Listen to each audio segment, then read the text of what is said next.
Hey, what's up, everybody? My name is Mike. And my name's Taylor, and we're engaged. This video serves as the first upload on our YouTube channel, The New Williams Family. We're Christians, but not every video is going to be showing you scripture. We're getting married, but not every video is going to be a sappy love story. And we may work together as wedding professionals, but that doesn't mean we have this whole engaged and wedding planning thing totally figured out.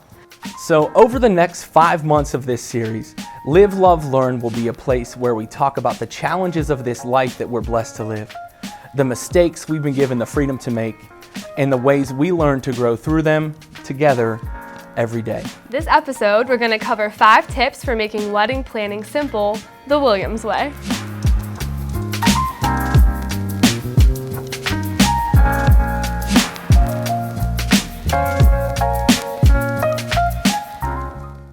If there was one thing that we could say we think is really important for newly engaged couples to do, it's research your heart out. I know at times it can seem overwhelming because there's so much information available to couples that are just getting engaged, but it's important to sift through all of it. Yeah, there's definitely a lot of options, whether you're looking for venues or people to cater. And, sometimes you find something that you think could work, but it's not going to be the best thing for you. So I think you just need to keep researching and find what really fits for you, and the time will definitely pay off. Exactly. When we first got engaged, we were in such a hurry to start getting things planned. So before you know it, we had the venue booked, we had the caterer booked. We were trying to get everything lined up as quick as we could. And 3 months after that point, I feel like all we did was sit down and have conversations about, well, how can we cancel this? Yeah. How can we change that? Because we rushed without doing the research and we were so dissatisfied with our position. Yeah, we might have toured places after we already booked somewhere. It happens. So just keep researching and it'll pay off.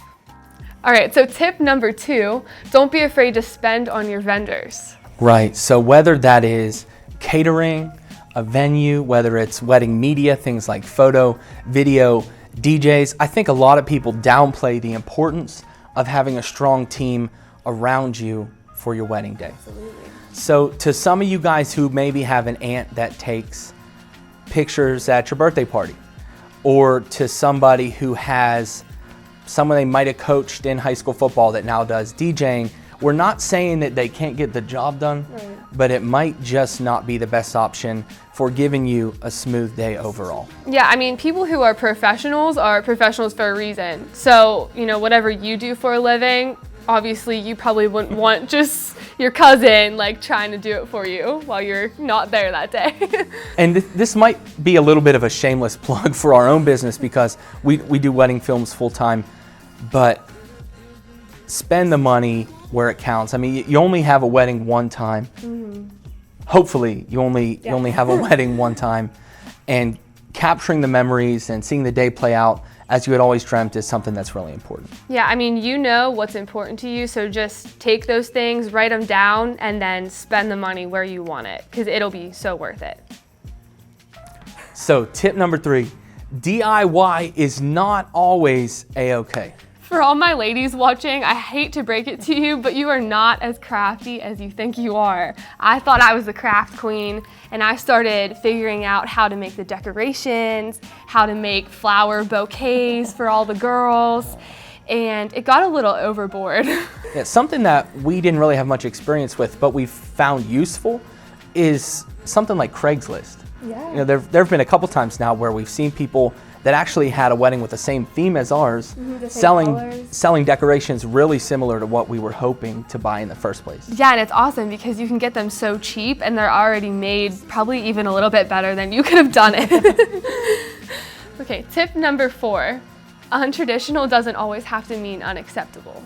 Exactly. So I think we might have mentioned back in step number 1 about how early on in this wedding planning process, a few months into our engagement, we found ourselves already having commitments to vendors that we didn't know if we wanted to uphold. And one place that we actually did cancel a commitment was with our caterer. Yeah, Mike was a big proponent of really having a traditional meal, something that Grandma would really like. So the roast beef, the rigatoni, the green bean almondine. Stuffed chicken breast. Yeah, and I mean, that's fine. It's a crowd pleaser, but I was thinking, so was pizza. Who doesn't like pizza? You know, obviously when this thing started saying that she wanted a gourmet pizza bar at our wedding, my first thought was, number one, everybody already knows that I like pizza and it'll just make me look bad. And number two, no, because it's our wedding and it's pizza.